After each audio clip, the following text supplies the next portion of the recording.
యేసుక్రీస్తు నామమున ఈ సోమవారపు ఉదయకాలమున మీకు నా శుభము వందనాలు తెలియచేస్తూ ఉన్నాను. దైవ ఆశీర్వాదములు మీకు మీ బిడ్డలకు తోడై ఉండును గాక. ఆమెన్. ప్రభువునందు ప్రియ దైవ జనాంగమా, ఈ ఉదయకాల ప్రార్థనలు మాకు మధ్యలో కొంత గ్యాప్ ఏర్పడింది. దానికి ముఖ్యమైన కారణము, నేను మా సొంత పొలము విషయంలో మా స్వగ్రామానికి వెళ్ళవలసి వచ్చింది. ఆ కారణము చేత అక్కడ నేను కొన్ని దినములు ఉండవలసి వచ్చింది. అందును బట్టి ఈ ఉదయకాల ప్రార్థనలు, రాత్రికాల ప్రార్థనలు నేను ఆన్లైన్లో చేయలేకపోయాను. అయినప్పటికీ నా వ్యక్తిగతంగా నా ప్రార్థనలో మిమ్ములను, మీ బిడ్డలను జ్ఞాపకం చేసుకుంటూ ప్రార్థిస్తూ ఉన్నాము. దేవుడు మీకు మేలులు చేశాడని, చేస్తూ ఉన్నాడని, చేయబోతాడని నేను రూఢిగా నమ్ముతూ ఉన్నాను. గనక దేవుడు మరలా ఈ ఉదయకాల ప్రార్థనలు ప్రారంభించడానికి నాకు ఇచ్చిన ఈ గొప్ప సమయమును బట్టి నేను దేవునికి నిండు హృదయముతో వందనాలు, మీ పక్షమున నా పక్షమున కృతజ్ఞతలు చెల్లిస్తున్నాను. ప్రార్థన చేద్దాం. ఈ ఉదయకాల ప్రార్థనతో ఈ దినమంతా దేవుని సన్నిధిని పొందుదాము, దేవుని కార్యాలను చూద్దాం. నాతో ఈ ఉదయకాల ప్రార్థనలు ఏకీభవించండి.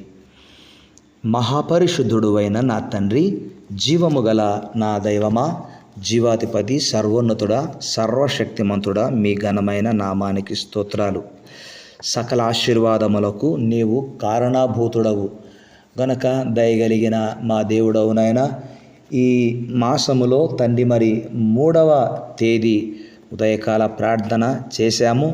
ఇక ఆ రోజు నుండి మరల ఈరోజు వరకు కొన్ని దినములు నాయన మీ దాసుడిగా కొన్ని పనుల విషయంలో మరి ఆగివలసి వచ్చింది. అయినా కూడా నాయన మీరు మమ్ములను విడువక ఎడబాయక మాకు సహాయకుడవై నాయన మీరు మాకు ఈరేగా ఉన్నందుకు మీకు స్తుతులు స్తోత్రాలు చెల్లిస్తూ ఉన్నాను. మహిమ కలిగిన మా తండ్రి, మరి మేము ఎటు చూచినా నాయన ప్రమాదాలలో అనేక మంది చనిపోయారని, వరదల ద్వారా చనిపోయారని, వంతెనలు విరిగి చనిపోయారని, విమాన ప్రమాదములలో చనిపోయారని, రకరకాలుగా నాయన మరి చనిపోతూ ఉన్నారని వార్తలు వింటున్నప్పుడు నాయన మేము ఏమి చేయలేని వారము, నిస్సహాయములము. కానీ మీరు మాత్రమే కార్యములు చేసే మా దేవుడవు. మీ కృప చూపిస్తూ నాయన ఇంతవరకు మమ్ములను కాపాడినందుకు మీకు వందనాలు చెల్లిస్తున్నాను.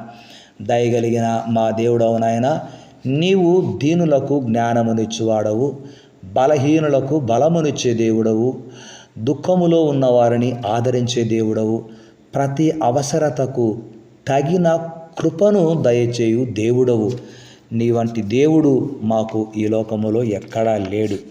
గనక దయగలిగిన మా తండ్రి, ప్రార్థన ఎల్లప్పుడూ లాభదాయకమైనని బైబిల్ సెలవిస్తూ ఉంది. దయగలిగిన మా తండ్రి, ఈ యూట్యూబ్ ఛానల్ ద్వారా అనేక బిడ్డల కొరకు ప్రార్థిస్తూ ఉన్నప్పుడు నాయన మా తెలుగు రాష్ట్రాలలో కానీ, మా దేశంలో అక్కడక్కడ ప్రభు మరి ఇతర దేశాలలో అనగా విదేశాలలో ఉన్న వారికి కొరకు సహితము మేము చేసే ప్రార్థనలు నాయన మీరు వింటున్నందుకు మీకు వందనాలు స్తోత్రాలు చెల్లిస్తున్నాము. నాయన మరి ప్రత్యక్షంగా కాకపోయినా పరోక్షంగా చేసే ప్రార్థనలకు మీరు ప్రతిఫలమిస్తూ ఉన్నారు. ప్రార్థన ఎల్లప్పుడూ సాధ్యమేనని వాక్యం సెలవిస్తుంది. నాయన అభివృద్ధిలో ప్రార్థనకు ప్రాముఖ్యతనిస్తూ ఉన్నాం. మీరు కృప చూపుతున్నారు. ఆపదలో లేక శ్రమలో ఉన్నప్పుడు కూడా ప్రార్థనలు చేస్తే మీరు సహాయం చేస్తున్నారు.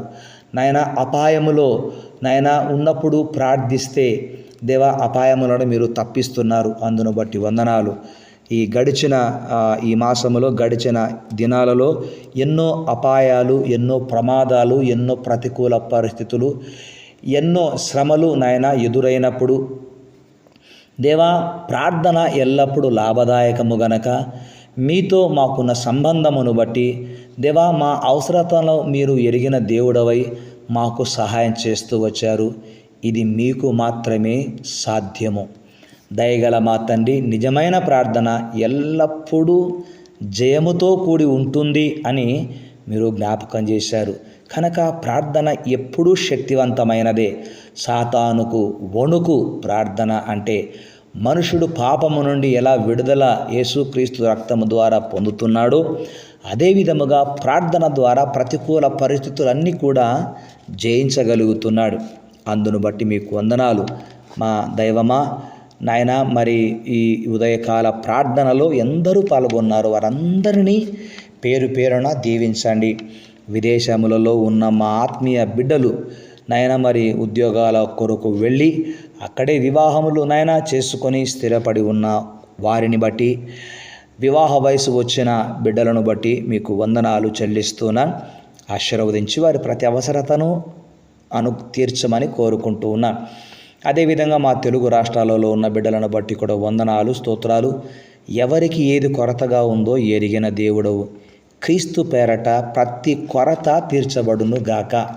మీకే వందనాలు, స్తుతులు, స్తోత్రాలు చెల్లిస్తూ, మహిమ కలిగిన మా దేవా, మేమున్న సమాజము చెడిపోతూ ఉంది. మేమున్న సమాజంలోని ప్రజలు స్వార్థముతో బ్రతుకుతూ ఉన్నారు. కనుక ఇలాంటి నాయన సమాజంలో మేము బ్రతుకుతూ ఉన్నప్పుడు మా బ్రతుకుకు అర్థము, పరమార్థము, మా జీవితము నాయన మీరే మాకు తండ్రి కృపచూపుతూ నడిపిస్తున్నారు. మాకు ఆధారమై ఉన్నారు. అందును బట్టి వందనాలు. ఏ కుటుంబములో ఏది కొరతగా ఉందో మీకు తెలుసును. ప్రతి కొరత క్రీస్తు నామములో తీర్చబడునుగాక. అంతేకాకుండా నాయన కాలేజీలు మరి స్కూల్స్ ఓపెన్ అయ్యాయి. అందును బట్టి మీకు వందనాలు. యవనస్తులు, చిన్న బిడ్డలు సైతము అల్లరి చేష్టలు మాని చక్కగా బుద్ధిగా చదువుకోవడానికి కావలసినటువంటి బుద్ధి జ్ఞానమును మీరు అనుగ్రహించుదురుగాక. ఎందుకంటే బుద్ధి జ్ఞానముల సర్వసంపదలు మీ అందే గుప్తములై ఉన్నవి. సహాయము చేయండి. ఉపాధ్యాయులను దీవించమని ప్రార్థన చేస్తుంటున్నాము. దయగల మా తండ్రి, మరి చిన్న బిడ్డలు స్కూళ్ళకు వెళుతూ వస్తున్నప్పుడు ప్రమాదములను తప్పించండి ప్రార్థిస్తున్నాం. ఉద్యోగాలకు వెళుతూ వస్తున్నప్పుడు ప్రమాదాలను తప్పించి క్షేమమునివ్వమని కోరుతున్నాం. ఈ దినం ఎందరైతే ప్రార్థనతో ఏ కార్యమును ప్రారంభిస్తున్నారో యేసు నామములో ఆ కార్యములు నెరవేర్చబడునుగాక. కృప చూపించి మీరు మహిమను పొందండి. కరోనా కారణం చేత అక్కడక్కడ నాయన మనుషులు ఇంకా భయముతో బ్రతుకుతున్నారు. కానీ దయగల దేవుడు మీరు మాకు ఇస్తున్న భద్రతను బట్టి మీకే స్తుతులు, స్తోత్రాలు చెల్లిస్తూ ఉన్నాం. దేవా, మా కొరకు ప్రార్థిస్తూ మమ్మల్ని పరిచర్యలో ప్రోత్సహిస్తూ మాకు ప్రోత్సాహకరంగా ఉన్న ఒక్కొక్క బిడ్డ కొరకు ప్రత్యేకంగా ప్రార్థన చేస్తున్నాం. దీవించండి. అనారోగ్యములతో నాయన దీర్ఘకాలిక జబ్బులతో బాధపడుతున్నటువంటి బిడ్డలకు స్వస్థతనివ్వండి. వైద్య వృత్తిలో ఉన్న నా సహోదరులను దీవించమని ప్రార్థన చేస్తుంటున్నాను. మరొకసారి దేవా, ఆత్మీయ బిడ్డలు మరి నిష్ణాత్ కొరకు ప్రార్థిస్తున్నాను. శ్రేష్ఠ కొరకు ప్రార్థిస్తున్నాను. ఈ బిడ్డల విషయంలో నాయన ఎందుకో మీరు మాకు వారి భవిష్యత్తు గురించి ప్రార్థన చేసే భారమనిచ్చారు. అందును బట్టి వందనాలు. కుటుంబాన్ని దీవించండి. ఇలాగున నాయన మా ఆత్మీయ యవన బిడ్డలను, యవనస్తురాండ్లను పేరు పేరున మీరు దీవించి ఆశీర్వదించండి. కుటుంబాలలో నెమ్మది, సమాధానము దయచేయండి. ఐక్యత దయచేయండి. అప్పుల బాధ నుంచి విడుదల దయచేయమని కోరుకుంటున్నాను. ఎక్కడ మోసపోకుండా ఉండుటకు సహాయం చేయండి. ఆడబిడ్డలకు భద్రతనివ్వమని ప్రార్థన చేస్తుంటున్నాను. దేవా, మీకే స్తుతులు, స్తోత్రాలు చెల్లిస్తూ ఈ దినపు దీవెనలతో నడిపించుమని, మీ ఆలోచన చొప్పున మమ్మను నడిపించుమని కోరుకుంటూ నాయన ఈ దినమంతా దేవా మరి పనిలో, ప్రయాణాలలో, ప్రతికూల పరిస్థితులలో మీ చిత్తమే మా జీవితంలో సిద్ధింపచేసి మహిమ, ఘనత, ప్రభావాలు పొందుకొనమని నా తండ్రి, చిన్నమ్మను, నా చెల్లెండ్లు, వారి భర్తలు, పిల్లలు, నా తోబుట్టులు, నాకిచ్చిన బిడ్డలను బట్టి వందనాలు చెల్లిస్తూ ఆశీర్వదించమని, ఎవరైతే ఈ ఉదయకాలమున వ్యక్తిగతంగా, కుటుంబంగా దేని కొరకు ప్రార్థిస్తున్నారు యేసునామమున వారు దానిని పొందుదురుగాక.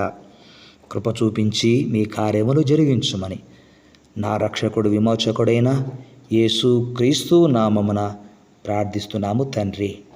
ఆమెన్. తండ్రి, కుమార, పరిశుద్ధాత్ముని సన్నిధి మనకెల్లరికీ సదా తోడై ఉండునుగాక. Amen. May God bless you. మీ అందరికీ నా వందనాలు తెలియచేస్తున్నాను. కీర్తన గ్రంథం 23వ కీర్తనలో దావీదు గారు ఒక గొప్ప పదం వాడాడు. అదేంటంటే యెహోవా నా కాపరి అనే పదము. యెహోవా అనే పదము బైబిల్ అంతటిలో 7600 సార్లు వ్రాయబడిందండి యెహోవా అనే పదము. కనుక ఆ దేవుణ్ణి కాపరిగా కలిగి ఉన్నాడు. అయితే నాకు లేమి కలగదు అంటాడు. నాకు లేమి కలగదు. ఎందుకు దావీదు గారు నీకు లేమి కలగదు అని ఒకవేళ మనం ప్రశ్నిస్తే, ఆయన నాకు కాపరి కనుక నాకు లేమి కలగదు. ఎవరికి లేమి కలగదు? నాకు అంటే ఎవరైతే యేసు ప్రభువును తనకు కాపరిగా చెప్పుకుంటారో వారికి లేమి అంటే లోటు కలగదు. ఎందుకొరకు లోటు ఉండదు అంటే, మన ప్రభువు 1 సంపదలో ధనికుడు, 2 సర్వజ్ఞాని, 3 సర్వశక్తిమంతుడు, 4 కృపగలిగిన తండ్రి. అందుకనే నాకు లేమి కలగదు అన్నాడు. ఆ యేసుక్రీస్తు దయా వాత్సల్యము చొప్పున నీ జీవితంలో కూడా ఆయన ప్రతి కొరతను తీర్చునుగాక. దేవునికి మహిమను చెల్లిస్తుంటున్నాను. అంత మాత్రమే కాకుండా నీ జీవిత కాలమంతయు మీకును మీ బిడ్డలకును శాంతి సమాధానము అనుగ్రహింపబడునుగాక. యేసు ప్రభు చెప్పాడు, నా శాంతిని మీకు ఇస్తూ ఉన్నానన్నాడు. కనుక క్రీస్తునందు ప్రియమైనటువంటి వారలరా, యేసయ్యలో మనకు శాంతి కలదు, 2 యేసయ్యలో మనకు భద్రత కలదు, 3 యేసయ్యలో మనకు విశ్రాంతి కలదు, నెమ్మది కలదు. గనక ఇంత గొప్ప కాపరి అయిన యేసు ప్రభు కృప మనకెల్లరికీ సదా తోడై ఉండి నడిపించును గాక. Amen, amen. ఈరోజు వివాహ దినమును జన్మదినమును జరిగించుకుంటున్న బిడ్డలకు నా ప్రత్యేకమైన శుభములు దైవాశీర్వాదములు తెలియచేస్తున్నా. May God bless you all. మీ అందరికీ శుభోదయం.